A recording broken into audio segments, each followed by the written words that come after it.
Olá, caros estudantes. Bem-vindos à aula 03, anéis elásticos, chavetas, acoplamentos, mancais e rolamentos. Essa aula foi preparada em conjunto com o professor Antônio Tavares de França Júnior, que ministrou essa aula de elementos de máquinas em alguns anos anteriores. Então, há muita colaboração da parte do professor Antônio Tavares. Os anéis elásticos, vamos começar com eles. Olha, eles são como uma espécie de uma arruela incompleta, cuja abertura serve para que seja encaixada em um ressalto no eixo. Essa é a definição clássica de um anel elástico. Mas o que seria uma arruela? A arruela é aquele anel que fica geralmente entre a cabeça do parafuso e a parte da peça onde o parafuso é rosqueado. Se você quiser, dê uma pesquisada na internet, tente procurar o significado de arruela. Mas nós vamos tratar desse termo também, novamente, mais para frente, na parte de elementos de fixação e elementos de máquina.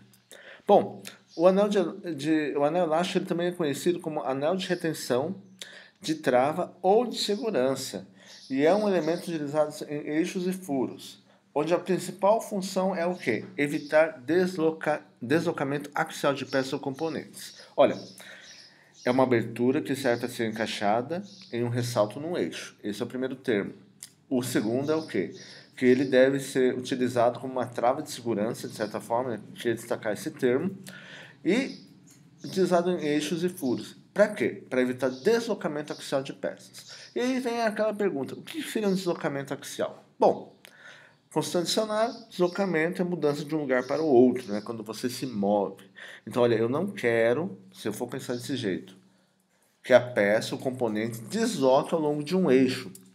Por que você quer um eixo? Por causa do segundo termo, que é axial, relativo ou pertencente a eixo.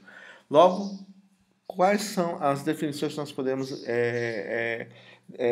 obter a partir desses dois conceitos? Que o deslocamento axial é o movimento no sentido longitudinal de um eixo, do eixo, e o deslocamento no sentido do comprimento do eixo, e é o movimento no sentido da linha de centro do eixo. Para a gente entender melhor, nós temos que entender as funções dele. Daqui a pouco nós vamos entrar nas figuras, vocês vão compreender melhor do que se trata os anéis elásticos. Mas olha, vamos tentar entender. Ele então vai evitar o deslocamento axial. Lógico, uma das funções dele é o quê? Posicionar ou limitar o curso de uma peça ou conjunto que desliza sobre um eixo. Ela serve também para posicionar ou limitar o movimento de uma peça que desliza sobre um eixo. Logo, o anel elástico também é um elemento de fixação utilizado no universo da mecânica. Por quê? Porque ele vai fixar, de certa forma, um elemento, evitando que ele se deslize sobre um eixo, ou até um determinado tamanho de curso, né, comprimento ao longo de um eixo. E o anel elástico, então, ele pode ter muitas utilizações, como, por exemplo, eu vou fixar uma engrenagem no eixo, uma roda, uma polia, um rolamento. Bom, aqui agora nós temos as figuras. Ó, reparem, esse é um anel elástico. Olha aqui o anel elástico. Tá vendo? Ele vai evitar o quê? Com que essa peça se movimente para dentro. Olha o outro anel elástico aqui. Né? Um anel elástico aqui, ó, evitando que esse rolamento vá para cá. Por quê? Porque nesse eixo eu tenho um rasgo. E nesse rasgo eu vou encaixar o anel elástico. Logo, ele fica o quê? Como se fosse um retentor. Né? Lembra? Anel de retenção?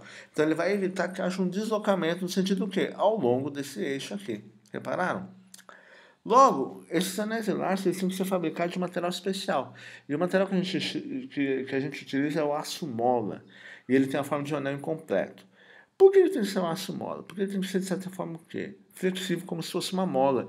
Porque se ele não for flexível, dúctil, que nem uma mola, ele vai o quê? Ele vai quebrar. Imagine um anel feito de cerâmica. Eu não vou poder o quê? Forçar com que ele entre, ó, nessa abertura. Por quê? Por que ele é incompleto? Para permitir a abertura do anel, para que ele possa ser encaixado aqui, ó, tá vendo? Se eu não tenho essa abertura, como que eu vou conseguir encaixar? Eu não tenho como encaixar. Ele segue uma normalização, né, segundo a norma técnica DIN, que vem uma norma do Instituto Alemão para Normatização, Deutsches Institut für Normen, e é uma organização nacional da Alemanha para a padronização. Essa DIN é o equivalente alemão da ABNT. Com a finalidade de facilitar a escolha e seleção de anéis, função dos tipos de trabalho e operação, nós temos algumas tabelas padronizadas de anéis, como segue agora.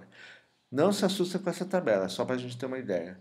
Repare aqui, ó, dê uma olhada, né? Aqui foi obtido da apostila do Telecurso 2000, né, elementos de máquina, e nós temos vários valores aproximados, ó, de termos de A, B, D5. Mas quem que é o A? Ah, cheque o A. Tá vendo? O A é esse termo aqui. Quem que é o B? Ah, o B é esse termo, a largura do anel. E por aí vai. Então, a partir desses dados, nós conseguimos olhar o quê? Quais são os parâmetros que são utilizados no anel. Dei uma revisão depois, olha, o A está aqui é o quê? A altura do olhar do anel. Quem que é o olhar? O olhar é esse camarada aqui, ó, onde nós temos o quê? A possibilidade de encaixar. Mas por que tem esses dois furos? Por que aqui não tem furo? Daqui a pouco nós vamos entender. Na verdade, a ideia do diâmetro do furo do olhar é justamente para você fazer a instalação desse elemento. Mas como que a gente instala esse elemento? Nós já vamos ver. Bom, com essa tabela aqui, por exemplo, nós temos todas as cotas segundo o que foi normalizado pela DIN. A ideia de você fazer uma normalização, assim como nós vimos em desenho técnico, é o quê? Estabelecer uma regra de tal forma que se eu tenho um anel aqui no Brasil fabricado pela norma DIN, eu vou conseguir encontrar um anel lá na Alemanha, na Europa, nos Estados Unidos, que também sejam o quê? Das mesmas dimensões. Com isso eu consigo ter o quê? Aquele termo intercambiabilidade, que é a possibilidade de troca de peças, ok? Aqui nós temos outros exemplos de anéis elásticos, ó, reparem. Diferentes olhares, né? Repararam? Esse é um tipo de olhar diferente aqui, formatos diferentes. Olha aqui, ó, travando uma engrenagem. Vários tamanhos. Olha aqui. Um anel elástico um pouco diferente, né? Travando o quê? A extremidade de um eixo. Logo, se tiver alguma peça deslizando, ela vai parar nesse anel elástico. Repararam a função do anel elástico, né? Então, a principal função é o quê? Evitar um deslocamento axial, travar algum elemento, né? Por isso a gente fala que, de certa forma, é um elemento de fixação também. Olha como que a gente faz a instalação, né? Olha, para montar um anel com abertura, deve-se sempre lembrar de montar um anel com abertura voltada para o lado dos esforços menores, tá? Ou seja, por quê? Porque se eu pegar a abertura e colocar no lado dos esforços maiores, eu vou tender o quê? A ter essa abertura novamente sendo realizada. Porque eu preciso forçar essa abertura. Eu tenho um alicate especial para isso, tá? Não se faz de qualquer jeito, pessoal. Se você quer fazer de qualquer jeito, você pode estragar o anel elástico. Você pode danificar de tal forma que ele não pode ser mais utilizado. Então, muito cuidado com isso, ok? Dê uma olhada nesse site aqui, ó, da SKF. Ela mostra, né, como se faz a montagem e desmontagem de anéis elásticos. Bom, aqui são os alicates que são específicos, né, para anéis elásticos. Repara que eles têm uma ponta diferente. Agora você está entendendo, né? Puxa, por isso que aquele alicate tem aquela ponta meio para baixo. Pensei que tinha quebrado, estragado. Não. É para instalação de anel elástico. Infelizmente, as pessoas pegam esse tipo de alicate e começam a usar para outras coisas e acaba danificando, né? Então, nós temos que ter um pouco de cuidado, pessoal. Há ferramentas sempre específicas para o uso dos elementos de máquina. Bom, chaveta. Consultando o dicionário, nós temos o seguinte significado. É uma peça colocada na extremidade de um eixo para fixar as rodas, volantes e outros elementos. Alguns autores classificam a chaveta como elemento de fixação e outros autores como elemento de transmissão. Por que tem essa... Não é bem uma confusão. É que, na verdade, a chaveta ela pode desempenhar tanto uma função de fixar um elemento, como também de transmitir movimento. Com isso, nós vamos chegar a algumas conclusões interessantes. Olha, é um elemento de fixação mecânico que é fabricado em aço, utilizado para transmissão de torque para a união entre o eixo e o cubo. Ela se interpõe numa cavidade de um eixo de uma peça. Sua finalidade é ligar dois elementos mecânicos. Vocês separaram que a gente trabalha muito com a parte teórica, de conceitos, vocês ficam pensando, puxa, não estou entendendo nada. Mas qual que é a ideia desses slides? Assim como eu falei, né, coloquei no nosso ambiente virtual de aprendizagem, o AVA, nós não temos uma apostila específica para esse curso. Então, a gente está tentando carregar o máximo que pode os slides com informações teóricas para que vocês possam estudar e consultar mais tarde. E o vídeo da aula tentar auxiliar vocês a entenderem também esses slides. Tá? Então, daqui a pouco vocês vão entender bem por que ele se interpõe numa cavidade de um eixo de uma peça. E como que ele faz essa ligação entre dois elementos mecânicos. Tá? E a chaveta tem corpo em forma prismática ou cilíndrica que pode ter faces paralelas ou inclinadas em função da grandeza do esforço e do tipo de movimento que deve transmitir. Ou seja, a forma prismática é uma forma que lembra o quê? Um paralelepípedo, um retângulo, né? E o cilíndrico, como o próprio nome diz, lembra assim um cilindro. Então essa é a grande diferença. Enquanto nós temos lados retos na forma prismática, na cilíndrica nós temos o quê? Uma forma mais circular, né? De um cilindro. Aqui estão as classificações e agora a gente começa a entender como que funciona a chaveta. Eu tenho 3 classificações básicas: chaveta de cunha, chaveta paralela e chavetas de disco. Repare como que a gente coloca. Ó, eu tenho um rasgo no eixo e tenho um rasgo na engrenagem. No momento que eu coloco, encaixo essa chaveta no rasgo do eixo e coloco aqui, o que vai acontecer? Essa engrenagem vai rodar o quê? Solidariamente, ou seja, juntamente com o eixo, como se fosse uma peça só. Mas, puxa vida, professor, por que a gente não faz já o eixo soldado na engrenagem? Qual que é o problema de fazer isso, pessoal? Posso até fazer isso? Posso. Fabricação é complexa, mas eu posso. Mas qual que é o grande agravante? Se essa engrenagem quebrar, eu vou ter que fabricar um eixo junto, porque o eixo está soldado com a engrenagem. Repararam? Agora, se a engrenagem quebrar, o eixo não for danificado, eu só troco a engrenagem. É só remover a engrenagem, ok?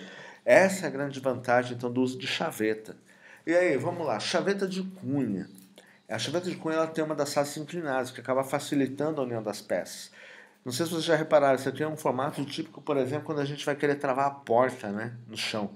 A gente pega um elemento parecido com isso aqui e trava a porta de maneira que a porta não fique o quê? Abrindo e fechando com a ação do vento. Então, o princípio, né, de você usar uma chaveta de cunha é muito similar ao princípio de você colocar um elemento ali entre a porta, né, e o chão de sua casa. E ela é empregada por unir elementos de máquinas que devem girar juntos. Né? Classificam-se em 2 grupos, são longitudinais e transversais. Esse aqui é o exemplo da longitudinal, né, que é o quê? Colocada na extensão do eixo, ou seja, na direção do eixo. Serve para unir roldanas, rodas, volantes, entre outros, e é de uma montagem muito mais fácil. Nós temos dentro das chavetas longitudinais também, do tipo encaixada, né? Onde para sua instalação eu tenho que ter um rasgo no eixo, tá vendo?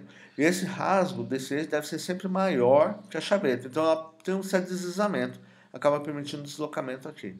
Mas por que ela não desloca? Por causa dessa cunha, né?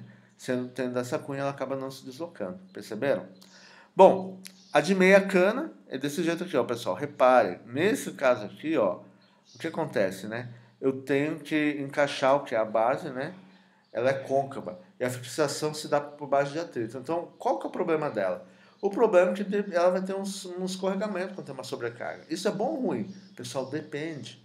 Por exemplo, quando tem uma sobrecarga, se ele escorregar, ele não vai transmitir. Mas qual que é a vantagem? Ele não vai danificar o eixo. Compreenderam? Então, às vezes, é melhor escorregar do que você forçar a fixação. Porque se você forçar a fixação, pode ser que aconteça o quê? Eu tenha um certo travamento.